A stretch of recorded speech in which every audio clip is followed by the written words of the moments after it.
Oh yeah, this is Nicky G and welcome to Better Commander. Ignore my voice today, it's a little thick with two C's that both stand for congestion. This is a Planeswalker tier list, buddy. Alright man, I gotta be honest here, I usually just gloss over Planeswalkers and standard sets, and basically all sets. I'm not a big fan of Planeswalkers. I'm just generally pretty ambivalent, and though Commander is a 100 card singleton format, those slots fill up real quick, and not usually with Planeswalkers. This set's got some bangers though. I opened up a Tivar Jubilant Brawler and was actually pretty psyched about it, so I decided to take a closer look and share my thoughts with you kind, loving, handsome devils. So let's do a tier list, buddy, why not? As always, this is my subjective opinion, and you may disagree with any of my astute expert analysis, and that's okay because it's the internet. But if you like what you hear, like and subscribe, and feel free to buy me a coffee at the link in the description. So my scores are going to range from F, which is the worst, to S, which is the best. Also remember there are approximately 75,000 variants for each card, so I'm going to factor in the art in my score as well. Alright, first up we got Tivar Jubilant Brawler. What the heck kind of name is that, dude? This dude's having a jubilee over here.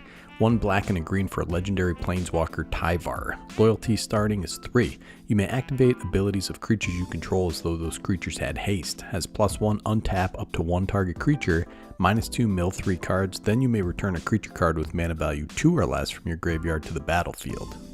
This guy looks exactly like Mark Lynn Baker from a sitcom called Perfect Strangers that ran from 1986 to 1993. Had Bronson Pinchot in there. It's a great TV show, you should check it out. The art on the main card is pretty whack, dude. I don't know what's up with that guy. He's just like smashing some dude in the face or something. The alternate completed artwork is really wild, man. Not sure what's up with this guy's eyeballs. He's got like snail stalks coming out of his eyeballs. Anyways, the static effect is comparable to 1000 Year Elixir and curves perfectly into 4 mana commanders. My copy went right into Zaxara. The -2 is pretty rad for Reanimator decks, especially those that lean on smaller creatures like Reassembling Skeleton. If I had to rate this guy, I would rate him an unapologetic S+. He slotted immediately into a deck and I love that. Then we got Jace, the Perfected Mind. 2 blue and a Phyrexian blue for a legendary Planeswalker. Jace has loyalty 5, has the completed mechanic which I'll only read one time. The Phyrexian mana can be paid with blue or 2 life. If life was paid, this Planeswalker enters with 2 fewer loyalty counters. Has a +1 until your next turn, up to 1 target creature gets -3, -0. -2, target player mills 3 cards, then if a graveyard has 20 or more cards in it, you draw 3 cards, otherwise draw a card. -X, target player mills 3 times X cards. This art is kind of cool, I guess. It's a callback to the art on Jace the Mind Sculptor. He barely looks completed though. The alt art is kind of difficult to discern. Is he stabbing his own heart? I don't know what the heck's going on with that. Anyways, I'm not sure I would use this in a mill deck, though it does do that. Once the mill is done though, ticking him up does nothing really. Drawing 6 cards over 2 turns in Commander, if someone is milled up to 20, I mean that's alright. Honestly man, I hope Jace just gets killed at the end of this saga. Planeswalkers are just overdone at this point, especially this guy. I'll give this guy a C-. Now we're talking, look at this hunk. Cato, the Dancing Shadow. 2 blue and a black for a legendary Planeswalker Cato with loyalty 3. Whenever 1 or more creatures you control deal combat damage to a player, you may return 1 of them to its owner's hand. If you do, you may activate loyalty abilities of Cato twice this turn rather than only once. +1 up to 1 target creature can attack or block until your next turn. Has 0, draw a card. -2, create a 2/2 colorless drone artifact creature token with Death Touch. When this creature leaves the battlefield, each opponent loses 2 life and you gain 2 life. Yeah, buddy, look at this guy. This guy's constantly leaping around. I saw this fella purchasing some Fanta at the corner store. He leapt over the counter and rang himself out, then threw $4 in quarters right through the plexiglass. And in the alternate art, guess what? He's leaping around, but now he's a mechanical spider for some reason. This guy seems pretty strong. He goes great in a ninja deck where you're getting combat damage triggers and casting really cheap evasive creatures. Drawing 2 cards per turn is pretty great. Then you can recast your little guy and get whatever ETB he has. Neat build around Planeswalker, cool art. I give this guy a B+. Oh, here is the manliest Planeswalker besides Gideon Jura.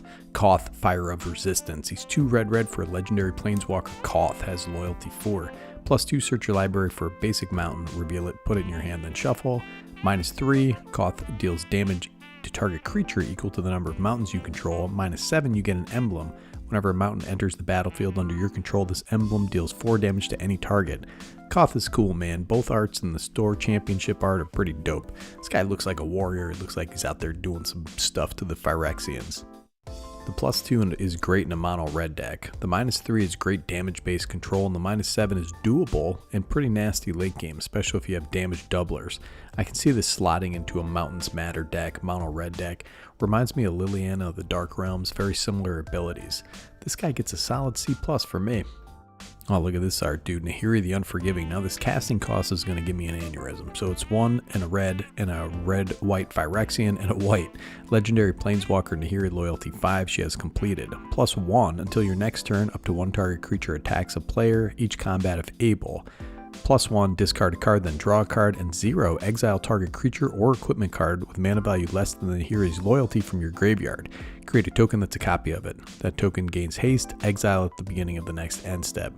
Man, now look at this art. The Phyrexians took her hands, dude. Even Elish Norn has hands.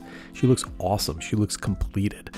The alternate art is a little anime and lacks the depth of color than the standard art. She doesn't look as menacing in the black and white anime style.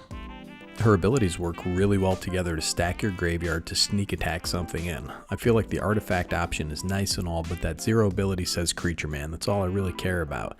The abilities and starting loyalty are pretty aggressive for the cost. This can do some nasty shenanigans in a lore hold deck. Solid B for me, dog. Luca, Bound to Ruin. 2 and a red and a red-green Phyrexian and a green for a legendary Planeswalker Luca. Starting loyalty is 5. Has completed. +1, add a red and green. Spend this mana only to cast creature spells or activate abilities of creatures. -1, create a 3/3 green Phyrexian beast creature token with Toxic 1. -4, Luca deals X damage divided as you choose among any number of target creatures and or planeswalkers, where X is the greatest power among creatures you controlled as you activated this ability. Chase Stone, you rock, buddy. This is the best art in the set. He's fused to this like Centaur Hulk. This guy has always been kind of a loose cannon. Always seemed to choose the wrong side throughout his Planeswalker history, and now look at him, dude. He's an interesting character overall. And the alternate art is a bit of a miss for me. It's really cool looking. I just wish they colorized it. I know that's the style, you know, it's black and white sketch or whatever, but it would look so awesome inked with depth and color. It's an awesome piece of art. The +1 and -1 are kind of standard abilities we've seen on Planeswalkers before. He goes in a creature-based deck. He makes creatures and helps cast creatures. The -4 can be a real blowout, especially if you're running a deck where you're doubling power and toughness, stuff like that. The art really tells a story, and so I'm putting Luca at a build around B. You need big creatures, and he curves into big creatures, and he has the dopest art. The Eternal Wanderer, 4 white for a legendary Planeswalker with loyalty 5. No more than 1 creature can attack the Eternal Wanderer each combat. Has +1, exile up to 1 target artifact or creature. Return that card to the battlefield under its owner's control at the beginning of that player's next end step. Has 0, create a 2/2 white samurai creature token with double strike. -4, for each player, choose a creature that player controls. Each player sacrifices all creatures they control not chosen this way. Man, the art on this is kind of bland, and the alternate art is kind of bland as well. Don't come at me in the comments, dude. I said what I said. I think it's bland art, okay? The abilities on this thing are okay for a 6-mana Planeswalker. If you're in a blink deck, this is fine, but most of your once per turn blink effects are less mana. If all you want is blink, then teleportation circle's way cheaper. A redundant effect, I mean, that's not bad though, but the strength of this is in its versatility. You can also wipe the board with this thing, and the sacrifice effect gets around indestructible. Pretty solid C- for me. And then we have Vraska, Betrayal Sting, 4 black and a black Phyrexian for a legendary Planeswalker with loyalty 6, completed. 0, you draw a card and you lose 1 life, proliferate. -2, target creature becomes a treasure artifact with tap, sacrifice this artifact, add 1 mana of any color, and loses all other card types and abilities. -9, if target player has fewer than 9 poison counters, they get a number of poison counters equal to the difference. This thing is really mean looking. The alternate art is really nasty as well. She's a bad old Gorgon with metallic snakes for hair. I love it. The abilities on this thing are really strong. The ability to turn any creature into a treasure is fantastic, and in a poison deck, proliferation is awesome. The -9 is a bit of a stretch. I don't think this will last that long in the crowded field, but who knows? That's basically a kill if you can pull it off in a poison-centered deck. I don't have a deck for this, but I like it, and I appreciate how strong and versatile it is. A-. Kaya, Intangible Slayer, 3 white, black for a legendary Planeswalker with loyalty 6, hexproof. +2, each opponent loses 3 life and you gain 3 life. Has 0, you draw 2 cards, then each opponent may scry 1. -3, exile target creature or enchantment. If it wasn't an aura, create a token that's a copy of it, except it's a 1/1 white spirit creature token with flying in addition to its other types.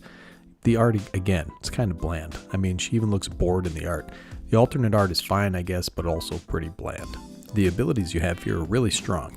In a life gain drain deck, this puts in work and its card advantage. The -3 is awesome. Exile a strong enchantment, get a little spirit copy for yourself, but it's 7 mana with a restrictive casting cost. This is really hard sell for me, man.